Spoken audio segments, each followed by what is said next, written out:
Hello, Nigerians. Today is a day of celebration and solemn reflection. It is the anniversary of the day Nigerians realized one of the most cherished of human desires, the desire for freedom.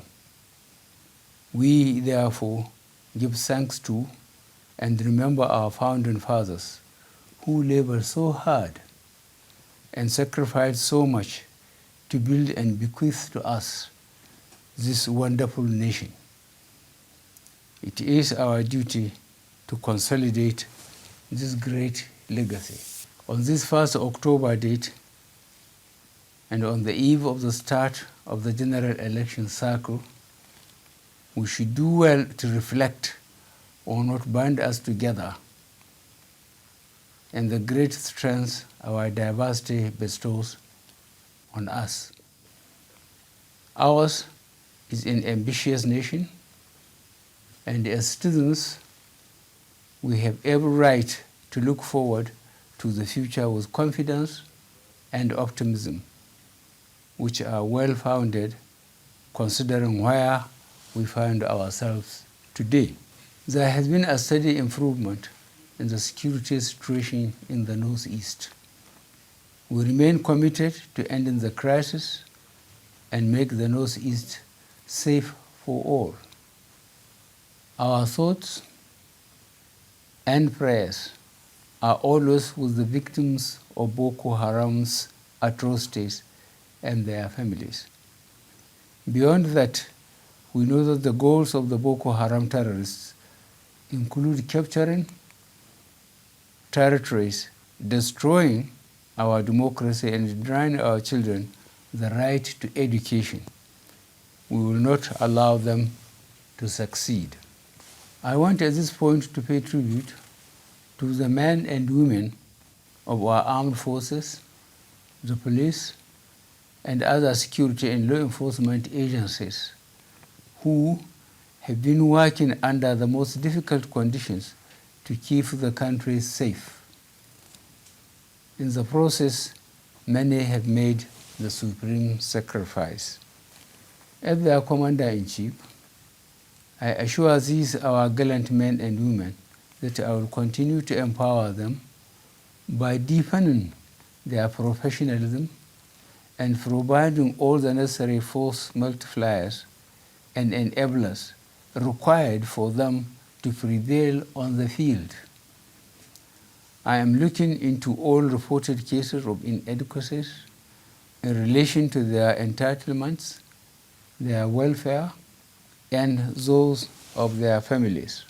We are diversifying away from reliance on oil to increase manufacturing capacity, solid minerals development, and agriculture. Efforts are on course in the Niger Delta to clean up polluted lands, restore hopes of the youth in the region, and re-establish livelihoods, and strengthen their capacity to guarantee for themselves and for our country a brighter future.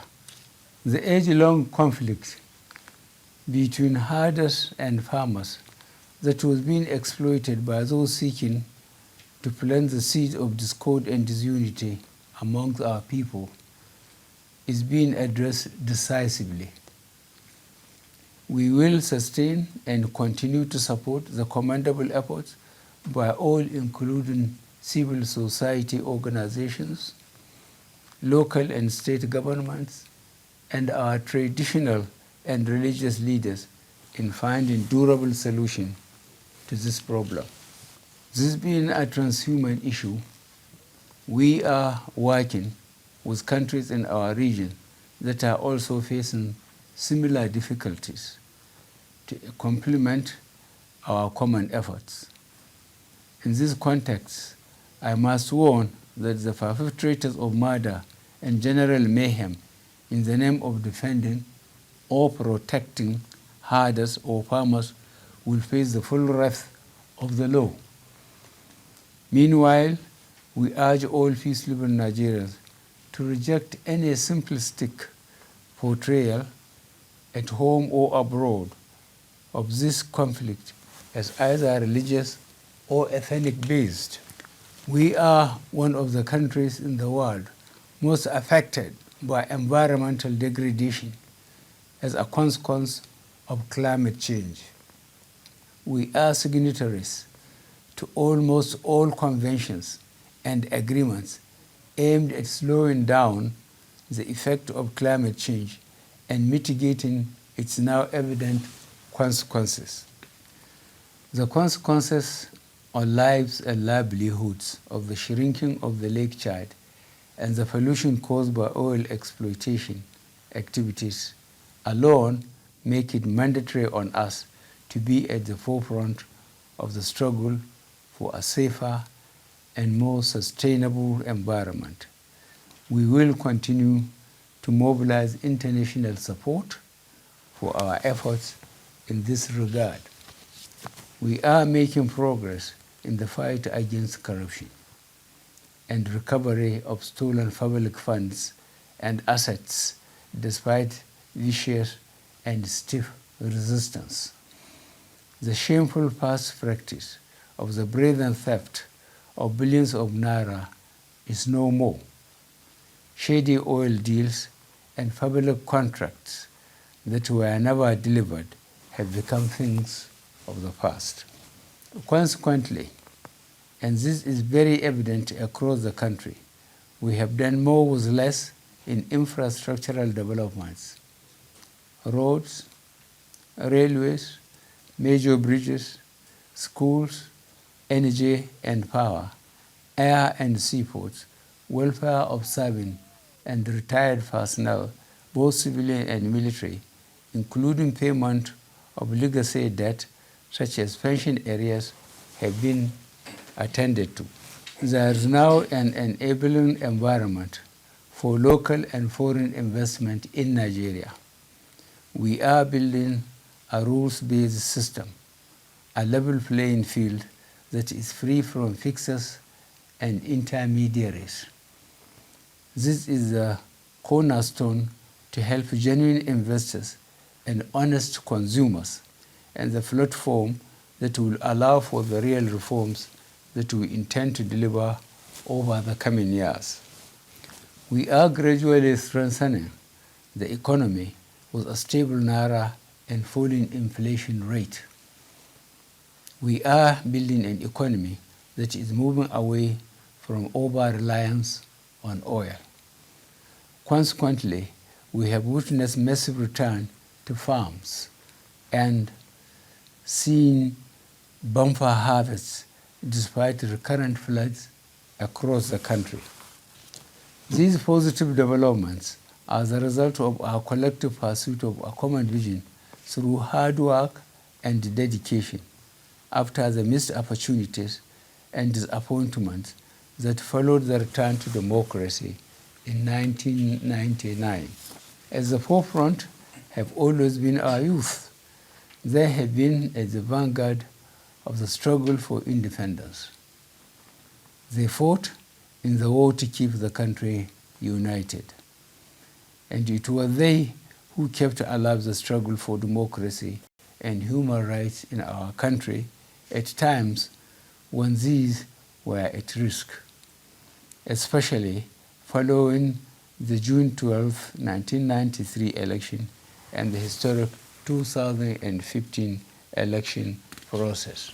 Even today, our youth play a central role in Nigeria's continuing progress and developments in all fields of our national endeavor: technology, agriculture, mining, engineering, and especially the creative arts.